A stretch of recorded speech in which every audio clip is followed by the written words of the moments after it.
talk about all the wage growth, when we talk about all the people who are coming into the United States to invest in the American worker, we've got real money, real jobs, and real opportunity. What that means for the state of Pennsylvania is that in just the last 11 months, we're creating 60,000 good-paying jobs for Pennsylvania families, and we're bringing in, just in this one Commonwealth, $100 billion of new investment into this great place. That is real opportunity for the American people. That is real wage growth for the American people. And look, I grew up in a community. I was raised by my grandmother in a community where, when I was growing up, the factories were closing down. And those good paying jobs, they weren't coming into our communities, they were getting shipped overseas by politicians in Washington, D.C. The President of the United States has set this entire administration on a different course. We are sick of rewarding companies that ship jobs overseas. We're going to reward companies that build right here in America and give Americans good wages to do it.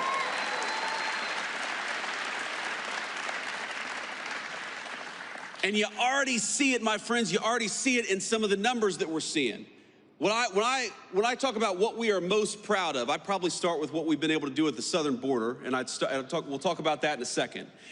But right after that is, if you go to the Biden administration, the average American family lost $3,000 of take-home pay through the terrible inflation of the Biden administration. In just 10 months of the Trump administration, the average American family has gained about $1,000 of take-home pay.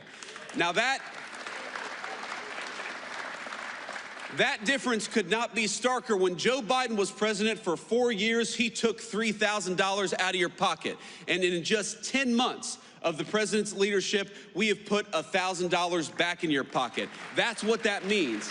And that's just the beginning, my friends. That is just the beginning. Because if you look at what we are doing every single day, you are going to have, and if this doesn't turn out to be true, I'll come back here and you can all tell me I'm wrong, but I'm telling you it's going to be true. You are going to have middle-class Americans, middle-class Pennsylvanians, some of the best tax season in 2026 that you've ever had. Because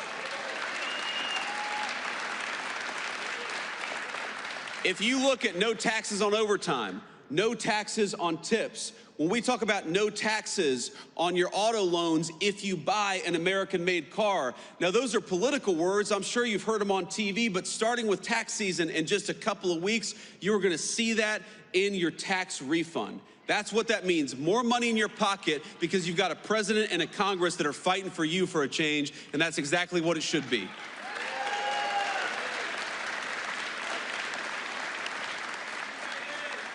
And I gotta say, I'm a little surprised. I'm a little surprised by when the Democrats talk all the time about affordability. Democrats say, you know, things aren't affordable. This isn't affordable. This has gotten more expensive. Drugs have gotten more expensive. Housing's gotten more expensive. And you know what? They're right, and it was because of them. It ain't that hard. If you go back to the 4 years of the Biden administration, why did housing get so expensive, double in price during the Biden administration? It's because Joe Biden let in 20 million illegal immigrants who took homes that ought by right go to American citizens and to the people of this great state.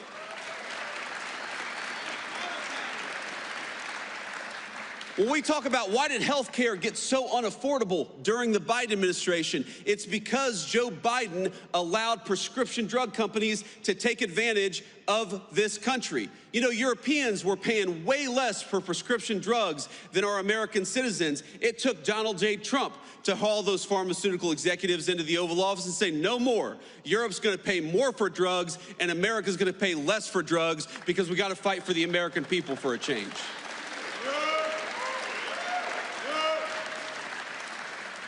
Why have rents gone down for 4 consecutive months? And I know they're still too high, but why have rents gone down for 4 consecutive months? Because we're starting to get those illegal aliens out of the United States of America. Those criminals, those gang members, those people who are taking homes that ought by right go to the people in this room and your children and your grandchildren. It's simple economics. If you have fewer people, fewer illegal aliens trying to buy homes, that means American citizens are going to finally be able to afford a home again. It's very, very simple economics. When you ask, why is it that we have trillions of dollars of new investment coming into the United States of America? Because we finally got a president who says, if you're gonna build in America, if you're gonna invest in America, we're gonna make it easy for you. But if you're not gonna build anything in America, if you're gonna try to ship an American job overseas, then we are gonna penalize you for doing something overseas that you ought to do in the United States of America. That's why we've got so much money coming in.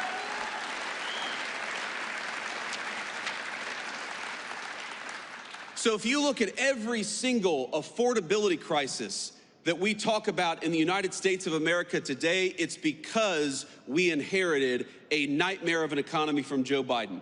The highest peacetime debt and deficits in the history of the United States of America, that blows the door off inflation. The highest energy prices in the history of the United States of America. We are in one of the great energy regions in the entire world, not just in America, in the entire world. You know why energy prices are lower? You know why gas prices have come down so much? Because we finally got an American president who wants to invest in American energy and American workers instead of green energy boondoggles that are produced overseas. Thank you. So on all these things, my point, ladies and gentlemen, is that we are making progress.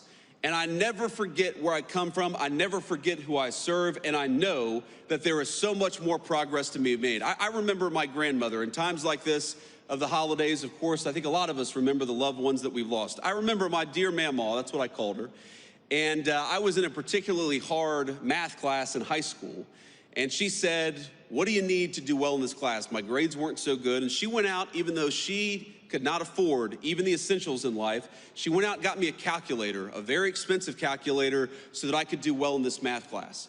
I remember what it feels like for American families when you have the government take $3,000 out of your pocket through higher taxes and higher inflation. I know what it's like for a woman who's trying to support a grandson but can't afford her prescription drugs because pharmaceutical companies are taking advantage of the United States of America. I remember what it's like when you have to choose between putting food on the table or getting the prescription that you need to stay healthy. And that is not a life that Donald Trump or I want for the citizens in the greatest country in the world. We want you.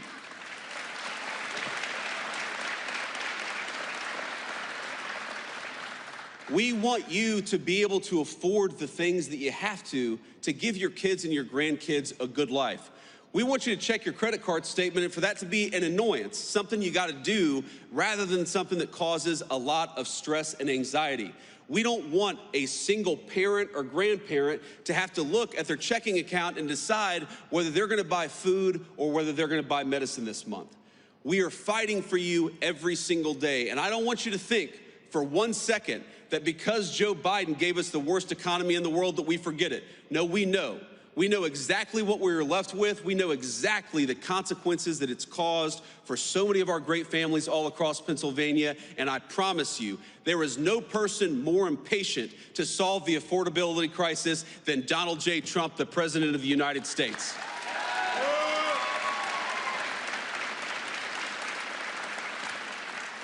You know, I hear these guys, I hear these Democrats talk about this as if you were gonna fix these problems in a single day. It reminds me of probably the third day in the Oval Office where eggs had gotten so expensive under the Biden administration. And you look, I'm the Vice President of the United States, I'm a very blessed man, but we have 3 little kids who eat a lot of eggs.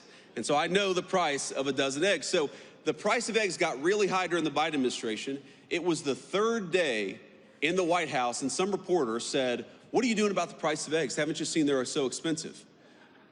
And the president's like, lady, we've been here for 3 days. It takes a little bit of time to fix something that was so fundamentally broken. And so when I hear the Democrats talk about the affordability crisis that they created, it's a little bit like, you know, Charles Manson criticizing violent crime. Look in the mirror, my friend. You are the cause of the problem, and Donald J. Trump's administration is the solution to the problem that you created.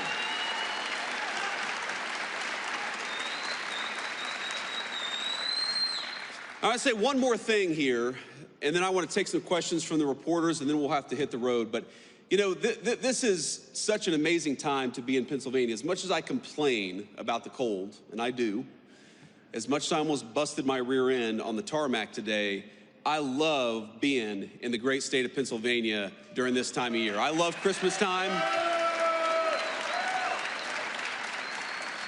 I love the beautiful trees. I love the snow on the hills. I love everything about this state this time of year. It reminds me a lot of my home state of Ohio for reasons that you all know well. But here's the thing. During this Christmas time, I think that we got to remember that we have a lot in the United States of America to be grateful for, and I am at the very top of the list of people who have a lot to be grateful for. I'm very grateful to my beautiful wife and our healthy kids.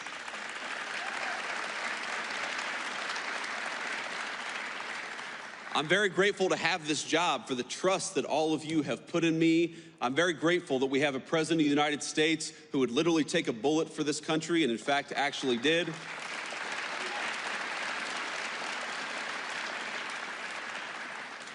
But I just ask all of you to count your blessings this holiday season, because there is a lot good out there. There's a lot that we're still working to fix. But I just wanted to say, from the President of the United States, from the entire administration, my friends in Pennsylvania, Merry Christmas to you. I hope your families have a Happy New Year. Thank you.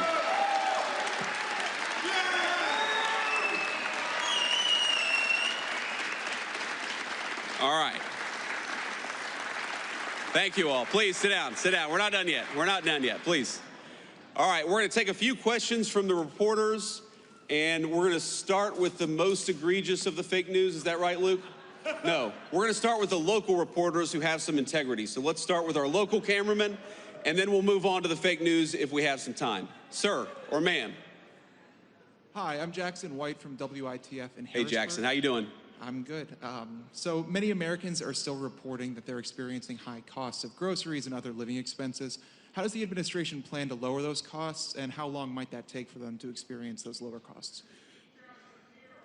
Well, Jackson, as I said earlier, I think the best way to understand this is if the American people had $3,000 taken out of their pocket, it's going to take a little bit of time before they really feel like that money's been put back in their pocket. That just takes a lot of time. It's a lot of work. And I think the best way to do it is, on the one hand, you got to lower costs. That's why that we're lowering regulations on American energy to get gas and groceries down. Now, how does energy connect to groceries? Because if the truck that takes the groceries to the grocery store is paying out the wazoo for diesel fuel, then that means every American's going to be paying more at the grocery. If the farmers who actually grow our food are paying way too much for fuel and fertilizer, that means American citizens are not going to be able to afford their groceries. So if we lower the price of energy, we lower the price of groceries, we lower the price of gasoline, and importantly, we bring good jobs back into this country so that wages go up. That's how you give people a shot at the American dream again. That is our job. That is what we ran on. That is what we promised to do. And after 11 months, again, the average American family is $1,000 richer than they were 11 months ago. Now, if you had $3,000 taken out of your pocket by the Biden administration, of course you're still struggling to get by. Rome was not built in a day, but we are committed every single day to making every single American who works hard and plays by the rules, we want them to get a little bit richer every single day. And we do believe that if we keep on making the right decisions, we keep on investing in the United States of America, we are going to find that the American citizens can afford a good life in their country again. That's our obligation, and that's what we're trying to do.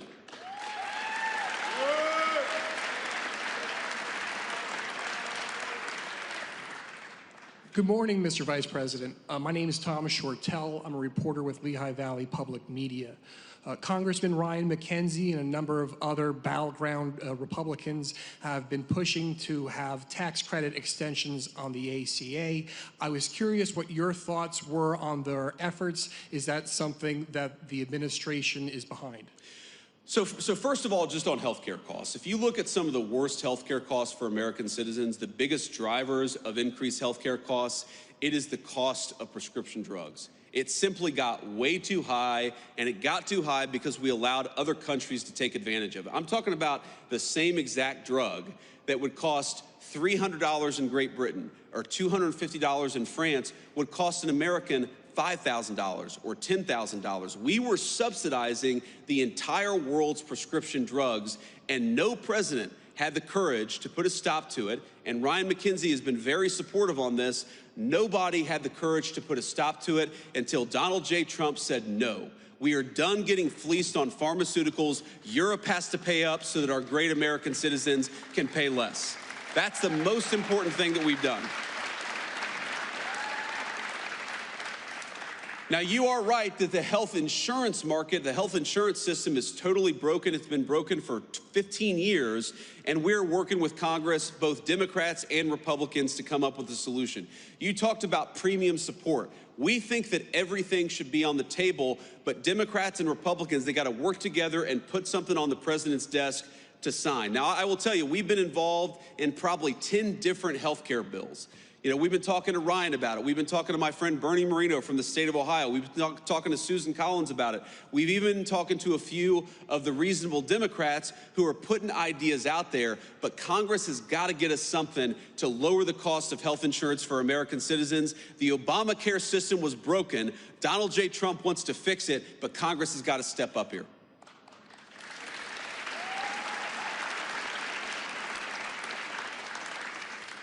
Mr. Vice President, thanks for taking my question. I'm Hannah Brandt from News Nation.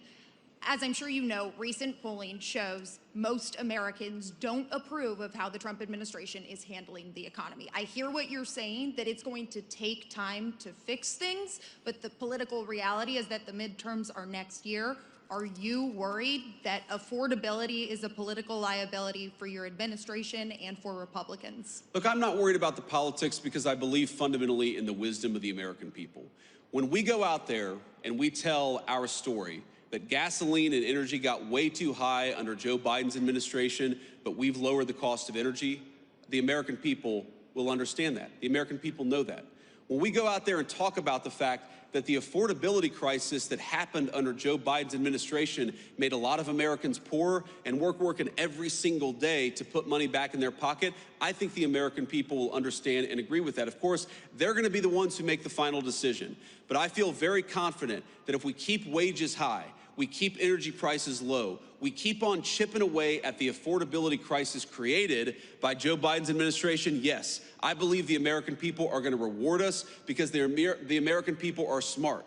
They know Rome wasn't built in a day. They know what Joe Biden broke is not going to get fixed in a week. We got to stay with it. We got to keep on working on bringing good jobs and money back into the United States of America. And that will, it already has paid major dividends for the American people. It's going to pay a lot more in the year to come.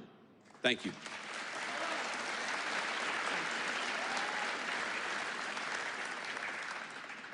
Thank you, Mr. Vice President. This is Elizabeth Mitchell from the Daily Signal. The health care bill released Friday by the GOP doesn't include health savings accounts. Are you comfortable with that? And would you like to see the GOP use the special reconciliation process to address health care costs and other affordability concerns? Well, one of the things the president has said is we have the weirdest health insurance system in the world, where we tax money from all of these great Americans out here, and then we give boatloads of money to the insurance companies. Why don't we give that money to the American people and let them buy insurance that works for them and their families? I mean, if you look at insurance company profits, they have been skyrocketing ever since Obamacare was passed. The insurance companies have done very well under Obamacare. You know who hasn't done well under the Obamacare system of giving boatloads of money to the American people? All of you.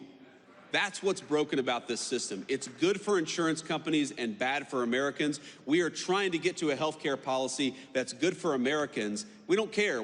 If the insurance companies do well, great. If they do poorly, that's their problem. We are here to fight for the American worker and make health insurance affordable for them. So we're going to keep on working at it. You mentioned one piece of legislation. I've probably read a dozen different pieces of legislation that are floating out there. Again, it's going to come to the point where Republicans and Democrats have to figure out what can be passed together. Of course, the president is going to drive a lot of that process. We're still reviewing some of these legislative texts as they come up. We believe that we can solve this problem, but again, the nature of our system, we're going to work with Congress to make sure we get something that's good for the American people through the Congress. Thank you.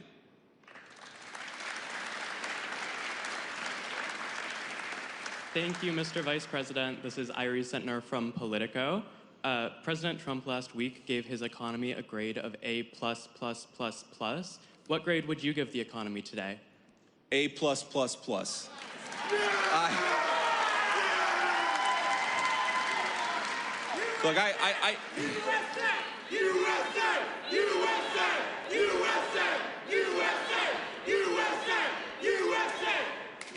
Look, here's the simple fact of the matter.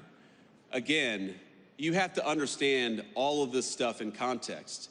You have to ask yourself, what has the Trump economy been able to build over the past 10 or 11 months, given what we inherited from the Biden administration? Ladies and gentlemen, we had the worst inflation crisis in 50 years in the United States of America under Joe Biden. We had the worst trade deficit in the history of the United States under Joe Biden. We had debt and deficits, the highest in the history of American peacetime in 250 years. What we have been able to do, higher wages, lower inflation, a massive amount of investment and money coming into the United States of America, that stuff is incredible. And that is something to be proud of. What I will say is that given how bad things got under the Biden administration, we're going to keep on working every single day to make sure that Americans feel the benefits of the Trump economy. I am certain that we've already seen great benefits for the American people, but we got a lot of rebuilding to do over the next 3 years, and the president is committed more than anybody to making sure that we do it.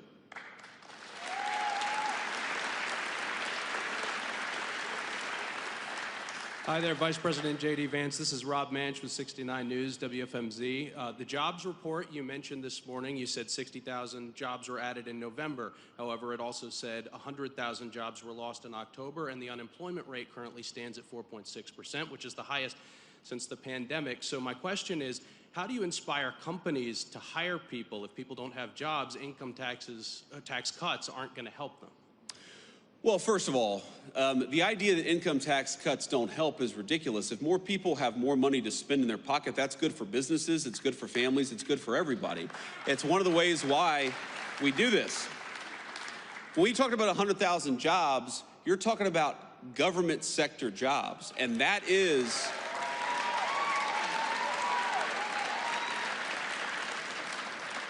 in a lot of ways the entire story of what we're trying to do under President Trump's leadership. We want to fire bureaucrats and hire these great Americans out here.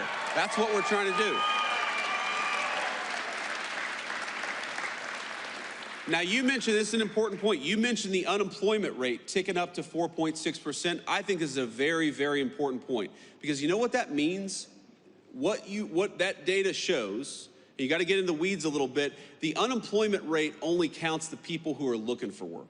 So let's say you dropped out of work 2 years ago, you haven't been searching for a job. Well, you're unemployed, but you're not counted in the official unemployment statistics. What you're seeing as wages go up, as more investment comes into our country, is that people who weren't looking for work under Biden's administration are getting out there and looking for work in the Trump administration. That's exactly what we want. We want to get people off the sidelines and give them a good job with good pay, and we're seeing a lot of evidence that that is happening under President Trump's leadership.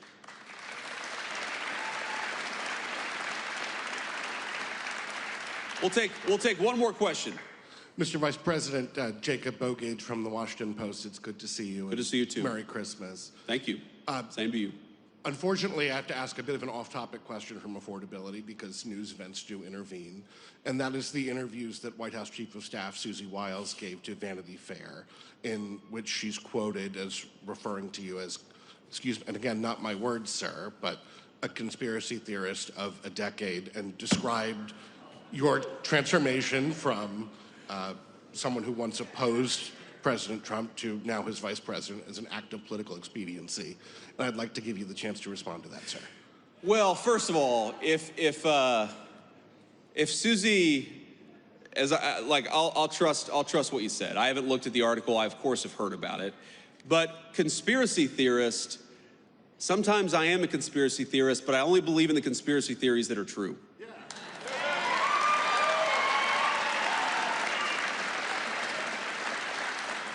And by the way, Susie and I have joked in private and in public about that for a long time. For example, I believed in the crazy conspiracy theory back in 2020 that it was stupid to mask 3-year-olds at the height of the COVID pandemic, that we should actually let them develop some language skills.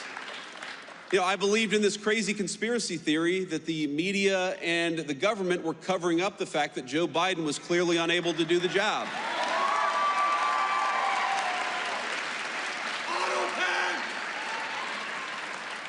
And I believed in the conspiracy theory that Joe Biden was trying to throw his political opponents in jail rather than win an argument against his political opponents. So,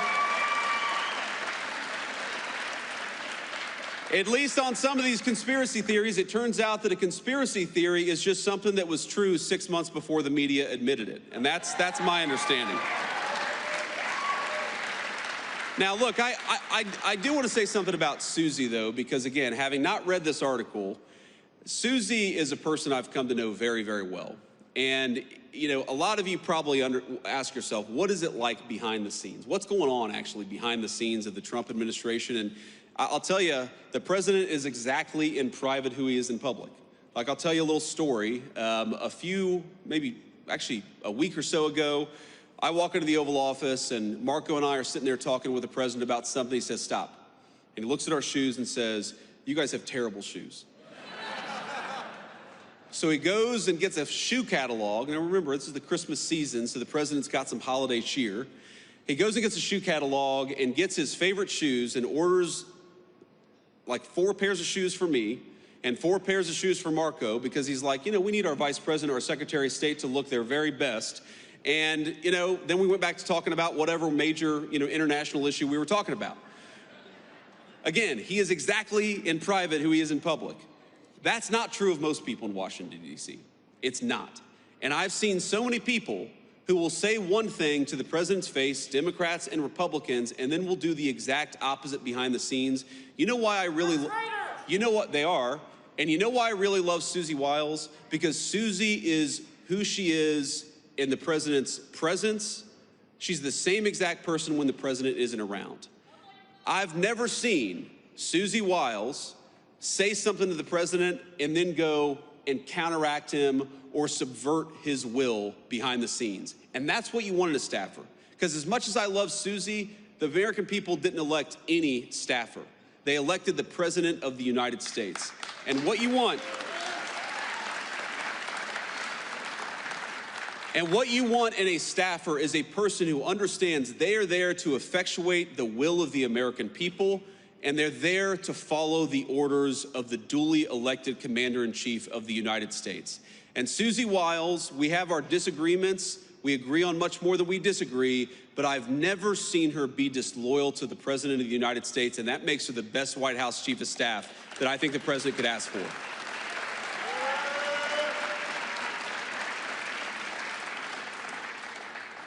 And the last thing I'll say is, if any of us have learned a lesson from that Vanity Fair article, I hope that the lesson is we should be giving fewer interviews to mainstream media outlets.